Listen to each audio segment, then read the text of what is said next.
Food Choices, written by MarlynnOfMany. Normally, when I'm in a room with the entire crew of the courier ship, it's either for an important debriefing by a captain or because of some emergency. We'd never all been in a restaurant together before. I kept having moments of worry that the ship was unattended and having to remind myself that it was fully locked.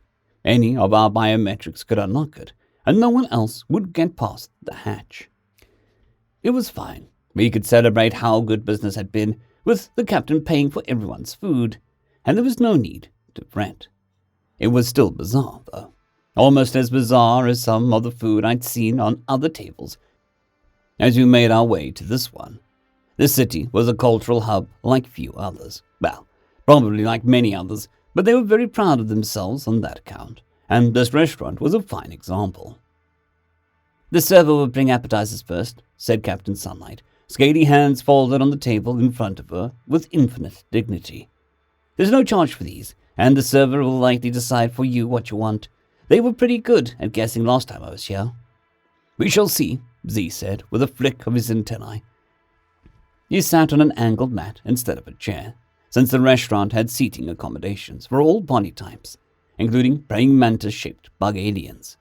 The mats were even adjustable, which was good because Trilly was taller than he was. She sat on the other side of the circular table. Whether that was for more elbow room for the pinchers, or to make a maximum tripping hazard for people walking past, I couldn't say. Either seemed in character for her. "What's the panel in the floor for?" Paint wanted to know. She sat next to the captain, scales a shiny orange to Sunlight's yellow. I think she polished them before leaving the ship. She pointed now at a seam that I hadn't noticed, a small circular inside of an open center of the table. Captain Sunlight said, "That's the server's entrance. They bring the food up from the kitchen downstairs." "Oh, nice." At my left, Mimi, the mechanic, grumbled about what an unnecessarily flashy choice that was, and how the restaurant had better keep on top of their maintenance.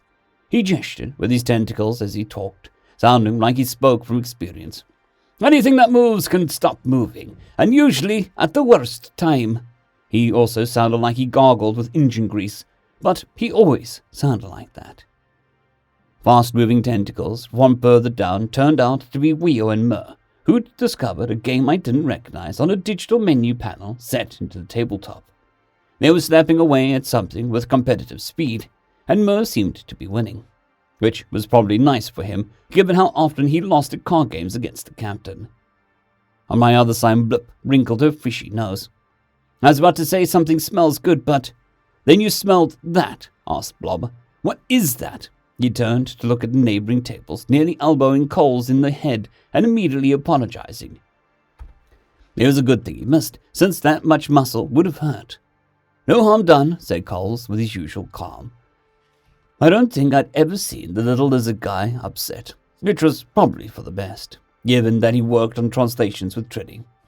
And that had to be an exercise in patience. Eggskin sat on his other side, similarly scaly and calm, but with far more opinions about food, since they were the ship's cook as well as medic. I was only catching snatches of conversation from where Eggskin discussed the menu with Kablé, but it sounded like a lengthy explanation for something. Kablé didn't look bored, though, head frills waving with interest, so it was probably good information. As a pilot, she didn't spend much time on food prep. I'd helped Eggskin in the kitchen plenty, both as part of the assistant's rotation and because I found it interesting. The crew ate a range of foods, and most of it was edible for humans, though there were a few dishes that I wouldn't touch on a dare. A gentle chime sounded.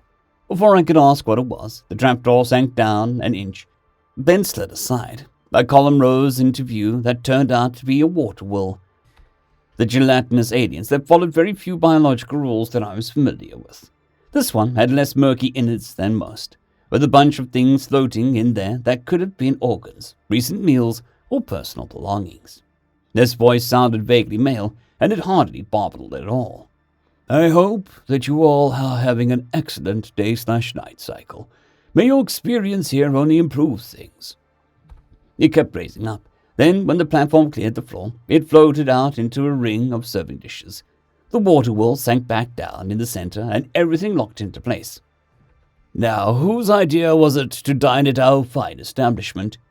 Everyone pointed at Captain Sunlight. Ah, then I will serve you first. The water-wolf didn't turn, since he didn't have visible eyes or even a mouth to be talking with. But somehow I got the impression that he had focused his attention in that direction. A stubby arm-like shape reached out to set a bowl in front of the captain. Our finest heat-seeker cuisine, and for you as well, madame. Also you and you. Don't think I missed you over there. Several arms passed out similar dishes to the other lizardly members of the crew. I tried to peek around Blip and Blop for a look at Coles's food, but couldn't get a good angle. Might have been pasta and meatballs, might have been worms and worse. And, announced the water-wolf, turning back to Z, I hope this will be to your liking, and yours as well. Guam set identical plates in front of the two mesmers, and I could see from a distance that they held dead animals with their heads removed. Z's antennae were doing a complicated dance, but I couldn't figure out if it was pleased or not before the server moved on. Only our best for the Viridians present, he set festive arrangements of shrimp things in front of the Blip, Blop, and Culvey.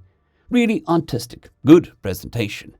The variety of colors and sizes made the plates into works of art. I hoped they tasted as good as they looked. I murmured, ooh, fancy, as the server came up with 3 more dishes. The strong-arm special, he announced, laying them out in front of the 3 tentacled aliens to my left. Meat and plants of some sort, I couldn't tell what. Then he was back in front of me, and I realized I was the only one without food yet. Last but not least, he said, featuring ingredients straight from Earth, we have a meal our chef has named the Mother and Child Reunion. The plate held a chicken breast and a hard-boiled egg and a pile of corn. While Captain Sunlight thanked him generously, I stared at the plate with my hand over my mouth. When the server had packed everything up and disappeared back into the floor, I still didn't know what to say. Mimi spoke up from my left. All right, why is it called that? I pointed. This is an unhatched egg of that species, and this is the food they eat. Mimi tilted her octopus-like head to get a look at whatever expression I was making. Isn't that a weird thing to name it? Aren't humans famous for pack bonding with animals? Yes, and yes, I admitted. His rough voice was gentle. Should we get you something else? No, it's okay, I said, forcing a laugh. It's just the name. This is human food. I just wasn't used to thinking about it like that. If you are sure. I looked around the table, expecting to find the rest of the crew enjoying their food. To my surprise, there were complaints. They overcooked the worms and fruit, Paint said, and these beetles aren't even shelled. Who eats something with that many spikes straight? Weo grumbled. How do they know enough to pick out the shorebirds and air lettuce, but not enough to know that what an insulting assumption that is? Right, Mo agreed. No self-respecting strong-arm would choose something from the shore when there are inland foods available just a little further away. The pair of them griped about the species' history of walking out of the sea and everything that meant to them, while Mimi added murmurs of agreement. Z, meanwhile, was complaining louder. They took out the good parts. What nonsense is this? Did they mean to put the intestines in a separate dish and forgot? He looked across the table for agreement from Trinny and found her scooping paste out of a jar that came with her meal. She dumped the last of it onto her plate and spread it around while Z sputtered. Really, Trinny? That much? Would you like some fur squeak with your sauce? Sour sauce is the only reason I eat fur squeak. Trinny retorted. If you don't want yours, pass it down. Z exclaimed that the brains were everyone's favorite, where he came from, which was clearly more cultured than whatever backwater moon that she was hatched on, and they bickered across the table. I peeked over my shoulder at the other restaurant goers, hoping they weren't glaring at us. I found a pair of elderly heat-seekers watching with interest. For all the world like they had been hoping to get dinner and a show. Their plates held something that looked like green popcorn. Next to me, Blip heaved a sigh. I'm actually kind of tired of shrimp. Blops laughed. I know what you mean. It's great. The best food out there, but, I don't know. I guess I was looking forward to something more exotic. I eyed the fancy plates. Ever tried chicken? They both looked at me. No, said Blip. Does it have a strong flavor? I wouldn't say so. It is good, though.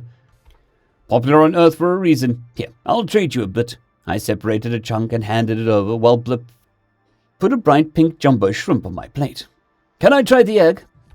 Blop asked tentatively. Is that okay? It looks so different from fish eggs. Sure. Captain Sunlight caught sight of what we were doing and loudly asked if we wanted to trade seabird for worm jerky. She did. After that, it was a cheerful chaos of swapping and sampling. Mo thought Z's Farsqueak was tasty, if tough. Z happily cracked open paint spiky beetles.